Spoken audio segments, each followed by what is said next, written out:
Fans have been asking for a solo Black Widow film for years now, and their wish is finally being answered thanks to the production of such a film. There's just one glaring issue with a Black Widow film now that Endgame has come and gone. Natasha Romanoff is dead in the MCU. So how can a solo Black Widow film exist? We searched the internet and found the best fan theories that could possibly explain how Scarlett Johansson is returning to the MCU in Phase 4.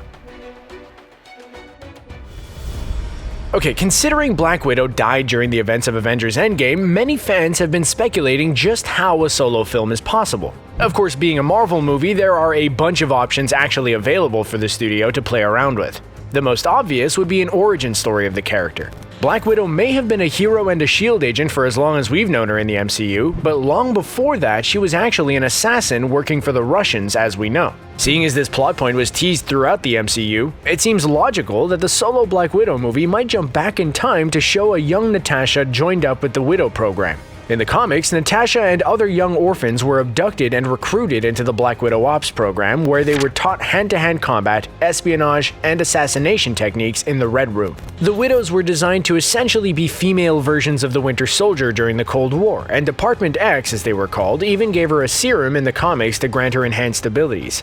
It could be interesting to see a darker, more anti-hero version of the character we're so familiar with. Black Widow and Hawkeye are the two members of the Avengers that have known each other the longest. Long before the events of the first Avengers film, or even the first Iron Man film for that matter, Nat and Clint were working side by side for SHIELD, undertaking ops long before aliens and supervillains started cropping up like weeds.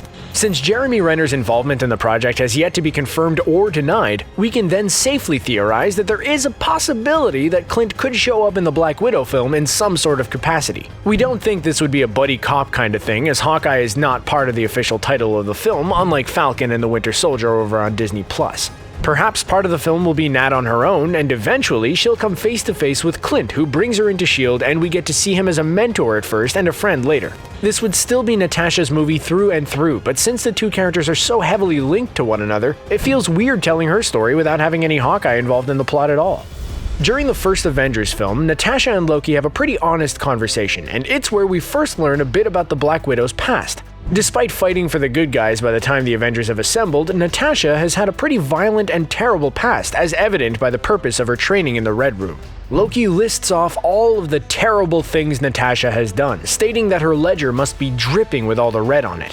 While it does seem unlikely, we wouldn't be opposed to seeing a film where Black Widow is a fully committed agent of Russia and is something of a villain for part of the movie, or at the very least, an anti-hero. In order to do this, however, we think the film would have to be rated R, something fans have been asking for online and Kevin Feige has stated would never happen for her film. So don't expect a Punisher or Daredevil type of film for the Black Widow, despite that sounding awesome on paper. If the MCU were to explore the red on her ledger, they'd have to allow Nat to be a villainous yet sympathetic lead in the first half and work her way to redemption by the second while still pushing the boundaries of the PG-13. This will be the first MCU film without a superpowered protagonist, so already this movie is going to be different. On ABC, Marvel has a fairly successful TV show set within the ranks of SHIELD that parallels the major events that happen in the MCU. It showcased how that organization operated in a world of superpowers and alien matters far beyond their comprehension. In other words, it was a good look at the life of a SHIELD agent. We would be pretty interested in seeing Natasha's early days in SHIELD as she works alongside characters like Coulson and Nick Fury, the man who would become her mentor and father figure. We know Natasha is a gifted fighter and is not the most open person when it comes to her emotions and her past, but she definitely has a connection with Fury, and we would be very interested in learning how those two agents of S.H.I.E.L.D. came to have such a bond. Like Captain Marvel, this would likely be a prequel film set in the 90s, so if you enjoyed all the nostalgia that popped up on screen when Carol was in town, then the Widow's solo film could tap into that and continue that trend. No matter when it's set though, seeing Natasha go from uneasy about fighting for the good guys to fully committing to the cause sounds like a good start for her solo film to us. Alright, let's be real. Out of all the possible stories for Marvel to explore with this Black Widow solo film, there's only one fans really want to see, and that's just what the heck happened in Budapest. The passing comment in the first Avengers film has seemingly captured fans' imaginations, sparking debate as to what Hawkeye and Black Widow were up to before the world had superheroes left, right, and center. The mission to Budapest was once again brought up in Avengers Endgame, while the pair were en route to Vormir. We know that Clint and Nat were part of a tactical team for S.H.I.E.L.D. known as Strike Force Delta, and we imagine that they were something like the Special Forces of S.H.I.E.L.D. Seeing as how Budapest was brought up twice now, and it was seemingly as chaotic as the attack on New York in terms of destruction, we have to assume that something intense was going down during that mission, perhaps a hostile takeover, a coup, or something to do with nuclear codes and an evil guy who wanted to take over the world. Considering Clint's comments about remembering those events differently than the alien invasion in front of them, we can assume that there was nothing extraterrestrial or out of the ordinary going on in Budapest, just something as physically demanding. Many fans were wondering how Gamora would return in Endgame, if at all, for the year between the two Avengers films. Some thought that she was permanently dead, while others believed that a huge actor who was part of a profitable franchise like Guardians of the Galaxy would never be cut from the roster. Endgame found an interesting workaround by allowing Gamora from a different timeline to move into the primary Marvel timeline of the MCU, allowing both the character to live on while keeping the original death intact. Something similar is not out of the question for Black Widow. While the character we've seen in the MCU ever since Iron Man 2 may be dead, the Black Widow from the alternate timeline where the new Thanos and Gamora were from could have also made her way over to Earth 616. How this could have happened remains to be seen. Perhaps the Soul Realm got involved and the deceased Natasha passed a message to another version of herself? Simply by allowing Gamora to live, a character who also died for the Soul Stone gives Black Widow a small chance of also coming back in a similar fashion for her solo outing in an alternative timeline. Okay, this is probably the least likely option out there for the Black Widow, but it's still an option nonetheless, so let's dive into it. Natasha met her end in Endgame by sacrificing herself in order to claim the Soul Stone. But despite seeing a very dead Black Widow on the ground at the bottom of the mountain, we can't forget that she was still wearing her quantum suit and Pym particles. And thus, the possibility of time travel is technically not out of the question here. We think that this is the least likely because of how prevalent time travel was during Endgame, and having the Widow film retread that plot device so soon after Endgame happens may spell redundancy for a franchise at the peak of its power right now. However, if it were to happen, the Avengers who are still in the game, including Scott Lang and Bruce Banner, may rally together to find a way to get Nat back while also not disrupting the timeline they've established where they beat Thanos and save the universe. It does seem like a long shot, but would you want the Avengers to try and bring Natasha back to the new present? Is that even possible? Let us know what you think in the comments. During the events of the second Captain America film, Natasha talks about her familiarity with the bullet that shot Nick Fury, which leads to the revelation that she's brushed shoulders with the assassin known as the Winter Soldier before. While working on a mission, she was shot by him as well, and she became one of the few people alive to be certain of his existence. Never mind walking away from an attack coordinated by Bucky Barnes. While the Winter Soldier is co-starring in his own TV series on Disney Plus with Anthony Mackie's Falcon, there would still be room to allow for the Winter Soldier to return to the big screen as a villain yet again to show off the mission Nat was undertaking when she came face to face with the Winter Soldier. This would be an interesting way to tie in as a prequel to the Winter Soldier film, as well as fleshing out the backstory of the Winter Soldier even more. After the events of Captain America Civil War, Steve Rogers, Black Widow, Falcon, and others became fugitives from the law and went into hiding while also continuing to protect the world in their own smaller way. That was the reasoning behind Rogers' beard and Nat's blonde hairdo. Part of this lifestyle was illustrated in the Infinity War Prelude comics series from Marvel, which showed the team at work prior to the events of Infinity War. While Team Rogers was definitely a team, we also didn't have too much information as to what happened in that period of time. So there is a ton of possibilities for what could have happened in those years since the end of Civil War. And who's to say Natasha didn't undertake a solo mission while operating without the help or support of the law? Perhaps Nat felt she had to return to Russia and put an end to the Widow program. Perhaps she encountered an old friend or mentor and needed to sort things out on her own. Regardless, the time on the road could be an interesting time to see the Black Widow operating with limited resources and feeling the walls closing in around her. There was a pretty big Black Widow Easter egg in Avengers Endgame, yet it likely passed over the heads of many casual fans who have never read a Marvel comic. When visiting Vormir with Hawkeye, the Red Skull meets the pair and addresses her as Natasha Romanoff, daughter of Ivan. Who is this Ivan? The movie didn't dive into it any further, but perhaps this is a tease for what we can expect in the Black Widow film. The Ivan the Red Skull mentions is none other than Ivan Petrovich, who in some of the comics served as her adoptive father in Russia. Ivan is a Russian soldier who adopted Natasha after saving her from a burning building that killed her biological parents. Years later, Ivan would be the one to bring Natasha into the Widow program. Once her training in the Red Room was complete, Ivan served as her chauffeur and handler. Despite being her guardian, he also fell in love with her. Creepy much? Ivan would inevitably become a villain, forcing Natasha to kill him in the end.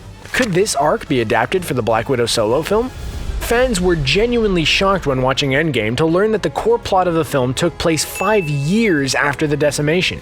That's a lot of time for potential stories to be told, and many fans believe that the Black Widow film may in fact be a prequel to Endgame but a sequel to Infinity War. The film would have to explore an emotionally compromised Natasha as she navigates the desolate wasteland that is Earth. Despite half the population being wiped out, crime has likely not vanished. Perhaps warlords or rogue governments tried making a power grab, forcing certain members of the Avengers, or specifically Natasha if it's Russia, to make a move and prevent any catastrophes from happening. While this does sound interesting, there is one major problem with this theory. The Black Widow film is actually already in production in Norway, and some photos have been leaked from that shoot. The pictures, which really don't tell us much, feature a Natasha with a full head of red hair. Considering Nat's hair was blonde during Infinity War and the roots slowly grew out during those 5 years, it seems less likely that this movie takes place after the snap. So while that's up in the air, we can say that filming in Norway should provide some interesting and unique locations for the film.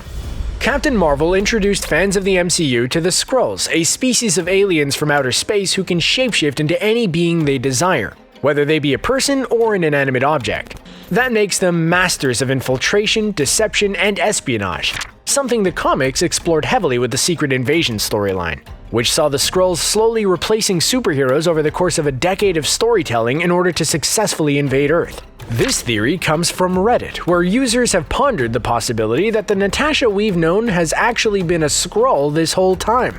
Being a Skrull, she would have to blend in, so fighting alongside the other heroes would be a natural part of her cover. But she's also a master spy who specializes in gathering information off the books, as we saw in Winter Soldier. Perhaps that Natasha was actually a Skrull agent, much like how Spider-Woman in the comics was a Skrull agent for years of publication history. That means that the real Natasha is likely alive out there, being held prisoner by the Skrulls should this theory turn out to be true. For now though, it does seem a little unlikely and would likely anger a lot of fans. One of the most universally loved films in the MCU is without a doubt The Winter Soldier. The second installment in the Captain America trilogy, and the third time the title character graced the screen in the MCU, was the first time audiences really saw how awesome Captain America was. This film was also very different than most Marvel films before it, in that it was a more grounded spy movie without any superpowered villains.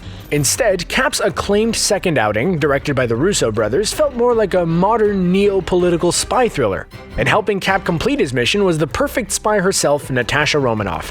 This could be a good jumping point for the Black Widow, no matter when it takes place, to be a sort of spiritual sequel or prequel to The Winter Soldier and play out as a modern or even Cold War-era spy thriller without any supervillains.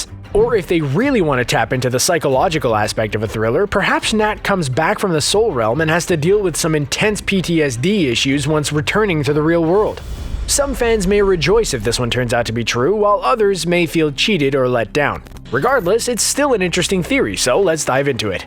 During Endgame, Natasha and Clint venture to Vormir to collect the Soul Stone, only to be met by the Red Skull, who informs them one of them must lose something they love in order to claim the stone. After a struggle, it's Natasha who sacrifices herself in order to claim the stone. She falls to her death, and we see her broken body on the stones at the base of the cliff. But what if she's not actually dead? At the end of Endgame, Captain America ventures back in time to restore the 6 Infinity Stones to their rightful places in time, thus sealing off the branches they created.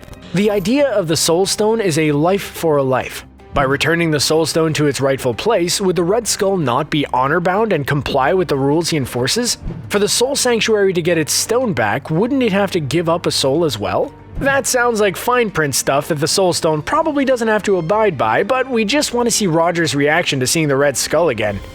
Okay, this may be the craziest entry on this list, but it would certainly be one that would be a crowd pleaser. The fate of Natasha Romanoff is left a little ambiguous in Endgame. Sure, she definitely died, but is her soul in the Soul Realm? Can one return from the Soul Realm? We simply don't have answers to those questions yet, but Marvel can definitely answer them should they want. With the Soul Stone restored to its place, the Red Skull has to resume his job as guardian of the stone, forever unable to actually claim it. But while the Red Skull acts as a gatekeeper of sorts for the stone, he may also act as a guard for anyone trying to leave the Soul Realm should that be an option. Wouldn't it be pretty cool to see an escape film where Nat and the original Gamora try to escape the Soul Realm and return to Earth only to ultimately come face to face with the Red Skull who will do anything to guard the Soul Realm? There is room for a lot of depth in that movie as the two fallen heroes go on a spiritual journey, literally to find their way home. Stopping them is one of the most sinister-looking villains in the MCU, and he seems to take his job quite seriously. Well, those are our picks for the best theories concerning the solo Black Widow film. When do you think this will take place? Is it set before Endgame or after? What kind of tone do you hope it takes? Will Nat be a hero at the start of the film's story? Let us know what you think in the comments below, and be sure to like this video and subscribe to the channel for more videos like this in your playlist every day. Thanks for watching.